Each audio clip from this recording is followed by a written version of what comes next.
میرے چینل پر آنے والے تمام معززین دوستوں کو السلام علیکم۔ تو آج کی اس ویڈیو میں دعا کی قبولیت کے بارے میں بتایا جائے گا کہ کن کن وقتوں میں دعا قبول ہوتی ہے۔ بسم اللہ الرحمن الرحیم۔ جس طرح مخصوص اوقات مقبولیت دعا میں اثر رکھتے ہیں، اسی طرح انسان کے بعض حالات کو بھی حق تعالی نے قبولیت دعا کے لیے مخصوص فرمایا، جن میں کوئی دعا رد نہیں کی جاتی۔ وہ حالات یہ ہیں: اذان کے وقت، نمبر 2، اذان و اقامت کے درمیان، نمبر 3، حی علی الصلاۃ، حی علی الفلاح کے بعد، اس شخص کے لیے جو کسی مصیبت میں گرفتار ہو، اس وقت دعا کرنا بہت مجرب و مفید ہے۔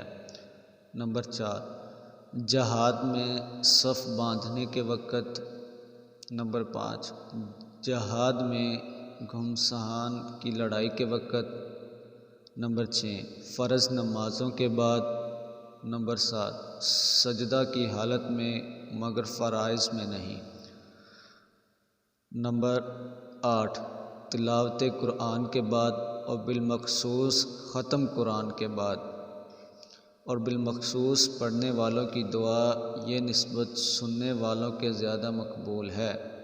نمبر 9، آب زمزم پینے کے وقت، نمبر 10، میت کے پاس حاضر ہوتے وقت، یعنی جو شخص نزع کی حالت میں ہو، اس کے پاس آنے کے وقت بھی دعا قبول ہوتی ہے۔ نمبر 11، مرغ کے آواز کرنے کے وقت، نمبر 12، مسلمانوں کے اجتماع کے وقت، نمبر 13، مجالس کے ذکر میں، نمبر 14، امام کے وَلَضَّالِّین کہنے کے وقت۔ بظاہر امام جزری کی مراد اس سے وہ حدیث ہے جو ابو داؤد نے باب التشہد میں ذکر کی، یعنی جب امام وَلَضَّالِّین کہے تو تم آمین کہو، حق تعالی تمہاری دعا قبول فرمائیں گے۔ اس سے معلوم ہوا کہ اس موقع پر دعا سے مراد صرف آمین کہنا ہے، دوسری دعا مراد نہیں۔